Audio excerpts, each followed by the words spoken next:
अनंत अपार जैसे गगन, ऐसे बाबा के चरित्र गहन। तयाचे ते यथार्थ आकलन, तयाविन कौन करी।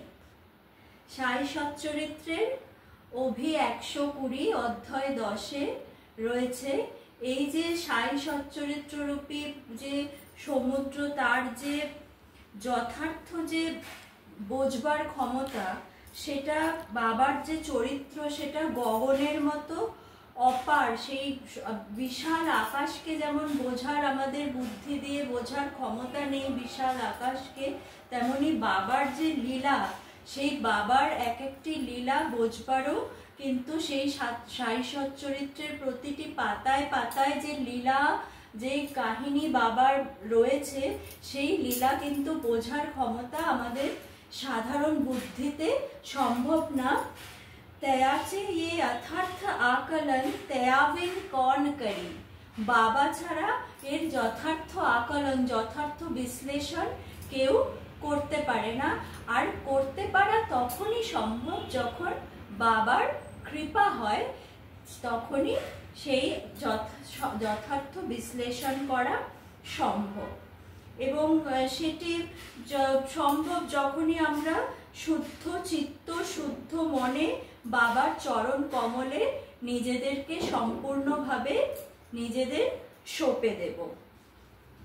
এবার বিভিন্ন গল্প বলার ছলে বাবা, এবার আমরা এই যে 15 অধ্যায়ে সবসময় অধ্যায় 11 এবং অধ্যায় 15টা বাবা সাই সচ্চরিত্রে খুবই একটি গুরুত্বপূর্ণ অধ্যায়, এবং 15 অধ্যায়ে শেষে যে দুটি টিকটিকির গল্প, এটা বারবারই আমরা পড়ে এসেছি এবং এমনি পড়ে গেছি যে ঠিক আছে গল্প হিসাবেই পড়ে গেছি। এবার বাবার কৃপায় সাই লীলা শ্রবণ করে এর যে গভীর মাহাত্ম্য, সেটা যেটা বাবার কৃপায় বুঝেছি, সেটা একটু আপনাদের সঙ্গে একটু শেয়ার করে নিচ্ছি। তা এই যে 15 অধ্যায়ে আছে দুটি টিকটিকির কাহিনী। তা দ্বারকামাইতে বাবা যে এক ভক্তের সঙ্গে বসে আছেন, তখন একটি টিকটিকি টিকটিক করে আওয়াজ করলেন। তখন কৌতূহলবশত ভক্তটি বাবাকে প্রশ্ন করলেন যে বাবা, এই যে টিকটিকির যে আওয়াজ, এটা কি শুভ না অশুভ? এবার বাবা এসব শুভ অশুভ এসবের প্রশ্নের ঊর্ধ্বের বাইরে তাকে বাবা কি উত্তর দেবে? এবার বাবা তাকে কি বললেন? বাবা বললেন যে একটু অপেক্ষা করো, বা বললেন যে ওর বোন আজকে আসবে, ঔরঙ্গাবাদ থেকে ওর বোন আসবে, সেই জন্য ও খুব খুশি, ও সেই জন্য ডাকছে। এবার সাধারণ ভক্ত বা আমরা সাধারণ মানুষ এইসব তো কিছু বুঝতে পারবো না, তা সেও কিছু বুঝতে পারেনি। সে ভাবছে যে বাবা যেরকম কথা বলে, সেও চুপ করে বসে আছে। এবার একটু পরে সত্যি ঔরঙ্গাবাদ থেকে একজন ঘোড়া নিয়ে এলো, এবং ঘোড়ার যেই ব্যাগ রাখা হলো সেখান থেকে একটি টিকটিকি এসে সেই দেয়ালে উঠে গেল, এবং দুটি টিকটিকি মিলে সেখানে দুজনে আনন্দে জড়াজড়ি করে যে তারা আনন্দ করতে লাগলো। এবার এই গল্পটা তো আমরা পড়েছি, এবং এটাতে আমরা ভাবলাম যে বাবার কথা কখনো মিথ্যে হয় না। বাবা যেহেতু এই কথাটি বলেছে, সেই জন্য এটাই লীলা যে দুটো বাবা যেহেতু বললো, যে সেই জন্য আরেকটা টিকটিকি এলো এবং এই কথার সত্য প্রমাণিত হলো। কিন্তু এর বাইরেও যে বাবা কি বোঝাতে চাইছে, সেটাও কিন্তু আমাদের বুঝতে হবে। সেটা হলো যে এই যে দ্বারকামাইতে বাবার যে কাছে যে টিকটিকিটা ছিল, সেটা হলো যে বাবা বলল যে সে হলো বড় বোন। সে কে বাবার সঙ্গে যে সহবাস করে, সে হলো জ্ঞানের আলোয় যে নিত্যানিত্য বিবেকের দ্বারা যে রয়েছে, সে হলো বড় বোন, সে হলো আমাদের বুদ্ধি। বাবার সঙ্গে যে রয়েছে সে হলো সৎ বুদ্ধি, এবং যেই টিকটিকিটি বাইরের জগৎ থেকে আসছে, অর্থাৎ ঔরঙ্গাবাদ থেকে আসছে, সে বাইরের দুনিয়ায় বিচরণ করে, সে হলো আমাদের মন। এবং মন কি?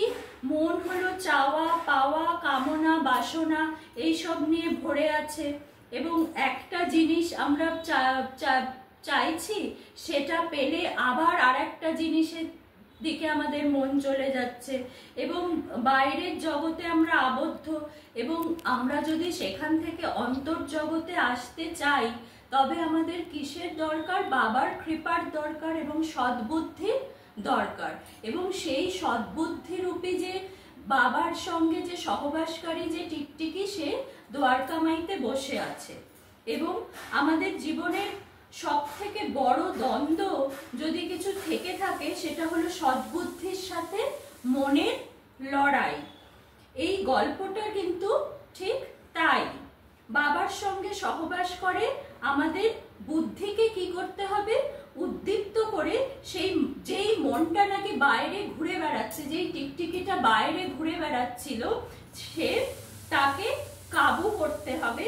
এবং মনের স্বভাব হলো বুদ্ধির বশে না আসা, এবং তাই বাবার কৃপা নিয়ে বাইরে যে ঘুরে বেড়ানো মনকে বাবার কাছে নিয়ে আসতে হবে। বাবার কাছে যে বুদ্ধিরূপী টিকটিকিটা ছিল, যে নাকি বাবা বলছে যে বড় বোন এবং ছোট বোন বাইরে থেকে আসছে, সেই যে বাবার কাছে যে বড় বোন বুদ্ধিরূপী টিকটিকিটি ছিল তাদের, এবং দুই বোনের যে আনন্দ হয়েছিল, তাহলে সেই আনন্দটাই কিন্তু হবে যদি মনটাকে আমরা বুদ্ধির বশে আনতে পারি।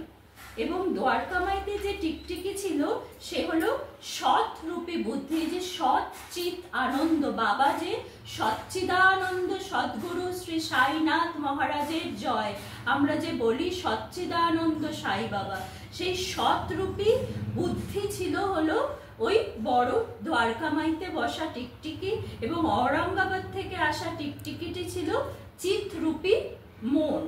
এবং এই দিন বাবার সামনে সৎ আর চিত মিলে গেল, এবং সৎ আর চিত মিলে কি হলো? আনন্দই আনন্দ। দুটো টিকটিকি আনন্দে জড়াজড়ি করতে লাগলো, এবং সেটা এই তিনটি শব্দই লীলাই হলো এই সৎ চিত আনন্দর মাহাত্ম্য। এই লীলা আমাদের কি শিক্ষা দেয়?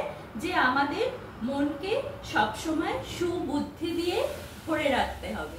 এই জন্য প্রত্যেকটি সাই চরিত্রের পাতায় পাতায় রয়েছে বাবার অদ্ভুত লীলা, যেগুলো নাকি আমাদের বুঝে নিতে হবে বাবার কৃপায় বা অনুগ্রহে।